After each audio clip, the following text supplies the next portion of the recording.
Budrana adalah seorang guru biologi SMA. Ia mengajar kelas 10. Adapun tujuan pembelajarannya adalah, murid dapat menganalisis berbagai tingkat keanekaragaman hayati di Indonesia beserta ancaman dan pelestariannya. Karena situasi sedang pandemi, Budrana kemudian menggunakan metode flip learning, di mana sebelum pertemuan daring, ia meminta muridnya untuk mempelajari dulu materi mengenai keanekaragaman hayati yang dapat diakses secara mandiri. Budrana menjelaskan tentang konsep kunci dari keanekaragaman hayati dan tingkatannya, juga menyediakan beberapa sumber belajar yang berkaitan dengan wilayah kritis keanekaragaman hayati di Indonesia. Untuk membantu muridnya belajar mandiri, Budrana menyiapkan beberapa pertanyaan pemandu. Setelah tahapan belajar mandiri, murid kemudian diminta mengikuti kuis tertulis dengan pertanyaan terbuka di mana setiap murid akan diminta untuk memberikan umpan balik terhadap jawaban dua temannya. Ibu Budrana lalu meminta murid membuat jurnal refleksi yang harus dilengkapi sebelum mereka masuk ke tahapan pembelajaran sinkron melalui pertemuan Google Meet.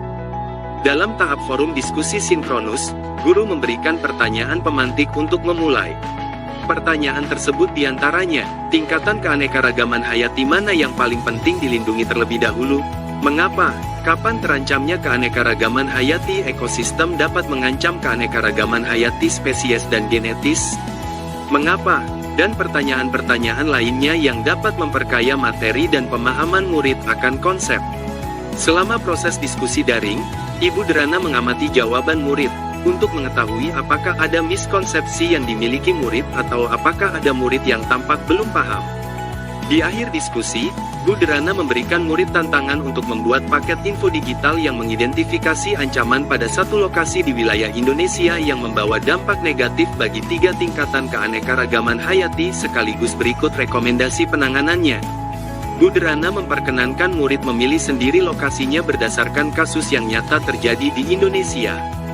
Bentuk paket info digital pun bebas sesuai kenyamanan murid, misalnya video singkat, poster digital, situs web, rekaman suara, asalkan semua informasi yang disajikan sesuai dengan rubrik penilaian yang diberikan dan telah didiskusikan bersama.